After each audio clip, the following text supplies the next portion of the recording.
The film begins with the appearance of a high-ranked North Korean officer who will carry out a secret mission named Major Won Ryu-won. However, there is no accompanying ceremony in this mission, as if this time it is a suicide mission. There is only a colonel who sees him off, and with the arrival of the colonel, Ryu-won's mission begins. 이래도 죽어야 한다면 후회 죽도록. 2 years later, Ryu-won looks very different from the earlier scene. As it turns out, his secret mission is that he is assigned to be a spy in South Korea. He himself lives in a small village and has to pretend to be an idiot, even though Ryu-won himself is actually the most feared elite soldier in his country, North Korea. Ryu-won, at a young age, earned the rank of major, mastered 8 martial arts, and was a sniper whose shooting accuracy is 98%. Furthermore, Ryu-won is also an expert in medicine, chemistry, and physics. In fact, he perfectly masters 5 different languages. However, for the sake of his mission, he is willing to become an idiot man. Even because of that, small children are seen bullying him. Here, Ryu-won changes his name to Dong-gu and lives in a house with a grandmother who owns a grocery store or stall. The grandmother already considers Ryu-won or Dong-gu as her adopted son. There, he also lives with a man who is the son of this grandmother who is only sleeping day and night. In order to hide his identity, Ryu-won purposely takes advantage of the grandmother by helping her look after the shop, even though he is only paid half of what he should be. To maximize his role as an idiot, every day Dong-gu deliberately fills his nose with Polo and always accidentally falls and rolls down the stairs. He even has to do it 3 times a day. In that neighborhood, Dong-gu is considered a stupid and idiot man, making everyone feel fearless of him. Just like one day, there is a beautiful woman named Yuran who greets Dong-gu kindly. But soon, her younger brother immediately slaps Dong-gu's head because he thinks Dong-gu has dared to look at his beautiful sister. In order to maximize his role as an idiot, Dong-gu always pretends to be stupid at all costs. In fact, when he takes care of his foster mother's stall, Dong-gu has to show a stupid attitude by pretending to be asleep. As a result, some kids take advantage of it to steal sausages, which their action is actually known by Dong-gu. Furthermore, a woman who works at a nightclub also always takes advantage of Dong-gu's stupidity by pretending to buy a pair of cigarettes. However, Dong-gu, who plays dumb, always gives her 1 slap of cigarettes.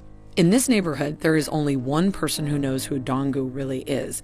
He is Chang Seok, a package delivery man who has long been a spy in South Korea. While talking with Chang Seok, Dong-gu feels that he is no longer considered by his country. It is because it has been long since the last time he was informed and given a mission. While as time goes by, he just passes his days pretending to be the idiot man in the neighborhood. Until one night, Dong-gu is seen to be doing something. It looks like he's nervously trying to do that because it is a part of the mission he has been told to do. However, it turns out that the mission is not a dangerous one, but no other than Dong-gu has to defecate in a public place. Somehow, this time, Dong-gu does not expect his action to be seen directly by Yuran, a beautiful woman who lives there. Therefore, Yuran, who usually greets Dong-gu, now looks very displeasing. It makes Dong-gu feel that his youth has been shattered by his action last night. In the midst of the frustration he experiences, Do-suk, the foster brother who always wants to look strong, pretends to teach Dong-gu self-defense. This makes Dong-gu imagine that this time he wants to take out his frustration on his foster brother. However, he cannot do that. Then, Chang Seok, the package delivery man, gives him a package. And when he opens the package, it turns out that it is a photo of his mother in North Korea who has not seen him for 11 years. For this reason, Dong-gu makes a prostration as a sign of love and respect for his mother. One day, Dong-gu, who is ordered to deliver groceries with his foster brother to a boarding house, feels the presence of a newcomer who is similar to himself there. He is a spy. And sure enough, at night when Dong-gu is training to maintain his stamina and muscles, he is visited by this person who looks like a rock star and has golden hair. Suddenly, when Dong-gu is a little off guard, the person immediately tries to attack Dong-gu. But with ease, Dong-gu manages to block the attack on him. He is Lee Ha-rang, a general's son who is of the same age as Dong-gu. This makes Dong-gu question why is someone as important as Lee Ha-rang in his neighborhood. It turns out that Lee Ha-rang's goal in coming to Dong-gu's neighborhood is to make sure Dong-gu continues his mission. Hearing that, of course, Dong-gu does not believe all of Lee Ha-rang's words. In the morning, Dong-gu tries to observe what Lee Ha-rang is doing in South Korea. Armed with very good disguise skills, Dong-gu easily manages to follow Lee Ha-rang. As it turns out, Lee Ha-rang is coming for a talent search audition. This makes Dong-gu jealous because Lee Ha-rang is only given a very easy task, unlike him who has to play the role of an idiot man. At night, a kid in the neighborhood suddenly comes knocking on his bedroom door. Turns out this little kid asks Dong-gu for help because his brother is missing. And now local residents together with his mother are looking for his brother's presence. Dong-gu, in the midst of acting like an idiot, tries to find traces of the missing child using his excellent tracking abilities.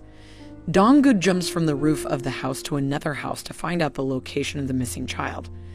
At that moment, Dong-gu, who is afraid of his identity being exposed, tries to disguise himself using the clothes he finds on the street. In the end, with his instincts, Dong-gu manages to find the little boy who is in a barber's house. Apparently, the little boy came to the owner of the barber shop because he wanted a cake from the owner who has always given it to him. Then, it is revealed that this barbershop owner has a crush on the little boy's mother, who is now a widow. However, Dong-gu, who is watching the situation from the outside, is accused of being a kidnapper because his disguise is very suspicious. Fortunately, with his ability, he manages to escape without anyone knowing his identity. Meanwhile, as it is seen in a safe house, the South Korean intelligence service is interrogating a man from North Korea who was turned to defend South Korea. There, they ask the man about recent events. It is because some spies from North Korea who are in South Korea are killed one by a mysterious person. The man then explains that 16 years ago, a special force had been formed in his country, and the ability of the special force was beyond reason. They could kill very easily, even the strength of one man was almost equivalent to 10 people. The scene then returns to Dong-gu, who is suddenly visited by Chang Seok, the package delivery man. Dong-gu feels that something is a little odd because today is not their schedule to meet. As it turns out, Chang Seok asks Dong-gu to give him a gun because he is ordered to return from his disguise after 16 years. The fact is finally revealed that it is because all of his family is arrested when they were about to flee to China. Hearing that, Dong-gu has no other choice but to kill Chang Seok because he has intended to betray his country. However, Dong-gu does not do that and instead tells Chang Seok to go home and take responsibility for everything he is going to do. On the other hand, in the safe house, a person who has earlier defected to South Korea is seen being shot by someone who nearly kills him. Because of that, a superior there orders the head of South Korean intelligence to find out what actually happens as soon as possible. At night, Dong-gu, who already feels that something is happening, tries to write a letter to his mother. However, suddenly someone from behind points a gun at his head. Dong-gu then asks the man who dares to do that to him because he is a special forces major who can easily kill this person. The man only says that his purpose in coming there is to make sure that Dong-gu does not betray his country, and he leaves immediately. Dong-gu tries to chase the person, but he loses track of him. Dong-gu then visits Lee Ha-rang to find out if he has visited him. However, it seems that Lee Ha-rang is still relaxed, as if nothing has happened to him. On his way home, Dong-gu notices that the person who pointed the gun at him is nearby. With a little manipulation, Dong-gu manages to outwit the person. And it turns out that person is Hae-jin, his junior at the training camp who really admires Dong-gu for his achievements. However, when Dong-gu tries to interrogate him again, Dong-gu loses track of his junior. Somehow, because of that incident, Dong-gu realizes that something very critical has happened because in his 2 years of undercover, this is the first time 2 North Korean spies have ever come to his neighborhood. In the morning, Dong-gu finds out that Hae-jin is disguised as a school student and that he must be friends with Yoo-ran's younger brother who always bullies him. When he is alone, Dong-gu then approaches Hae-jin and asks about his purpose for coming to his neighborhood. Hae-jin then tells him that he is only assigned to replace Chang Seok there. Dong-gu can do nothing but believe in the current situation that is happening. The next day, the 3 North Korean secret agents get together to discuss what is happening currently while enjoying their time away from the conflict. Suddenly, Dong-gu's foster mother is heard arguing with 2 beer suppliers who look like thugs. They cannot accept that his mother took goods from other suppliers. Even the mother looks intimidated by these 2 people. Hae-jin then asks Dong-gu to let himself solve the problem so Dong-gu does not have to take any action. However, Dong-gu forbids that and he will take the matter into his own hands. Dong-gu then, as usual, falls down the stairs and plays dumb. Then he says that he will report their actions to the police. This makes the thug emotional and then he pushes his foster mother until she almost falls into a pile of glass. Luckily, Dong-gu manages to catch his foster mother. At that moment, Dong-gu actually almost loses control and is about to beat up the thugs. However, his mother tells him not to do that. This makes Dong-gu surprised and wonders, does it turn out that my mother has known all this time that I am only pretending to be an idiot? At night, Dong-gu then approaches Hae-jin, who is working as a gas station attendant, and takes him somewhere. Turns out, Dong-gu asks Hae-jin to free his foster brother who is being beaten up by the previous thugs because his brother comes to them alone, not accepting his mother was treated that way. With ease, Hae-jin then beats the thugs there and frees Dong-gu's foster brother. After that, Dong-gu approaches his foster brother by pretending to be stupid as usual. But there, Dong-gu realizes that even though his foster brother always acts rudely to him, in his heart, he has affection for Dong-gu. The next day, the people in Dong-gu's neighborhood held a banquet. Even though it is a simple occasion, it makes Dong-gu question himself. This time, he is afraid that the little happiness he feels with the local residents will make him lose his desire to be who he used to be and want to live there forever. However, trouble finally comes as the high-rank officer in his country decides to kill all spies in South Korea. Since North Korea wants to improve its relationship with South Korea, its superiors order all spies living in South Korea to commit suicide. And if someone does not obey the order, then their colonel will come there and execute the one who disobeys it. Dong-gu, who is enjoying his time, looks up at the sky and is surprised when he hears his pager beeping as it has never sounded before. However, when he reads the message given, Dong-gu immediately cannot believe it because he has to commit suicide without any further explanation. On the other hand, it can be seen that all the secret agents in South Korea immediately carry out the order. Meanwhile, Dong-gu, who disobeys the order, is immediately visited by Hae-jin, who intends to kill him because he thinks Dong-gu has betrayed his country by disobeying the order to commit suicide. As a result, there is an argument between the three of them. However, Dong-gu promises to find a way for them to survive the suicide task. However, the chief intelligence officer of South Korea, who knows about this action, tries to prevent it because he thinks that this action is not right. For this reason, he and his subordinates must quickly find Dong-gu and the others before Dong-gu is executed. Not long after, the chief of intelligence then meets Dong-gu and tells him about his plan for Dong-gu to take sides with South Korea. That decision will make Dong-gu and his two friends get the protection they need, because in no time, their colonel will come to execute the three of them. Suddenly, Hae-jin comes making the chief of intelligence flee, and there is a chase between them. However, it turns out that the chief purposely frames Hae-jin to take him to the headquarters so that Dong-gu will do what he tells him to do. However, Dong-gu does not want to involve the local people he already loves. Dong-gu then decides to leave and return to his true self. He then shaves his head and says goodbye to his foster mother. Dong-gu then meets Yuran with his very different appearance, making Yuran and her bully brother look confused by the changes in himself.